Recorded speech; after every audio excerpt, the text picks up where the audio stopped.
So, Julia, I'm seeing questions about how do you pray concerning something like this? When you're up against a situation where things are not going according to what you expected, what would be a way that you could just take that to the Lord? Do you have any advice on that? A great question, Shannon, because really prayer is power, right? And we got to be able to connect to the source of all power since He has called us His children and have given us a way. For me, a lot of the time, as many of you have heard, one of the things that I pray is for anything that's not of God to be shut, and to ask, because a lot of people don't understand. They'll misquote the scriptures and say, whatever you ask, in his name, he will give you. No, whatever you ask that's aligned with his will for you, he will give you. There is times, yes, he'll give you things that you've asked for. So be careful what you ask.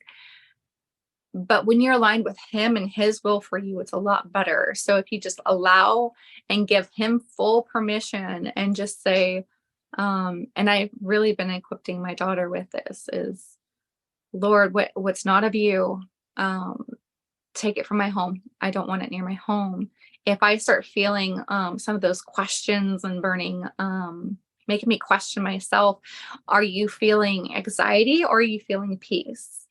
And a lot of that is, hearing our shepherd's voice, because where God is, we have peace, we have joy, and then where there's fear and anxiety and um, that sense of grossness, that is not of God.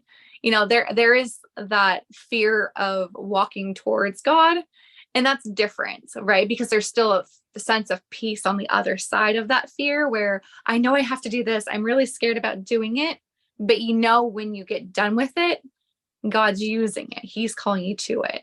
There's a different sense of that anxiety versus, you're not supposed to be doing this, right? Who are you? God never asks, who are we? He tells us who we are. If we ever have that inkling as, who are you, to be calling on God, that's when we have to be able to acknowledge who Satan is, first of all. Because when you are looking at a war in any other country, the person first has to be looking at who is the enemy. We have to recognize these are the strategies of the enemy. And we have to navigate, okay, how are we going to be going at this? We have to recognize him and call him out.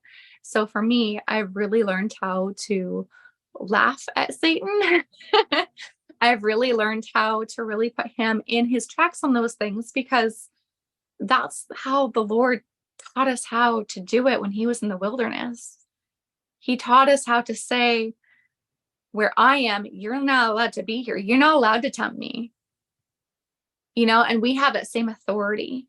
And so if we have that same authority in our prayers, and our prayer, we can have our eyes wide open and can be connecting God. We don't have to have our eyes closed and be bowing. We can be singing a prayer of worship in our car. It's a conversation, and a lot of people don't understand there's strategies of prayer, but then there's also that constant communal prayer, where we're constantly just talking to God and saying, this is what's going on, I'm going to praise you in it, I'm going to come to you with it, and it's going to be like continual, because we have to give and take, right? It's a relationship. So with that question, I just want to say, using prayer as communication and as a weapon, to talk to our Heavenly Father, but also to navigate what directions we have to go. And we have to be in the spirit to be able to really be able to feel that out. What emotions am I feeling right now? Why am I feeling it? And doing the breathing as well, even when we're praying, so that way we can get out of our own minds. And again, fellowship, prayer and fellowship, where two or more are in agreement, is even more powerful. So I hope that was the direction that you were asking, but you let me know if you needed any more on that one.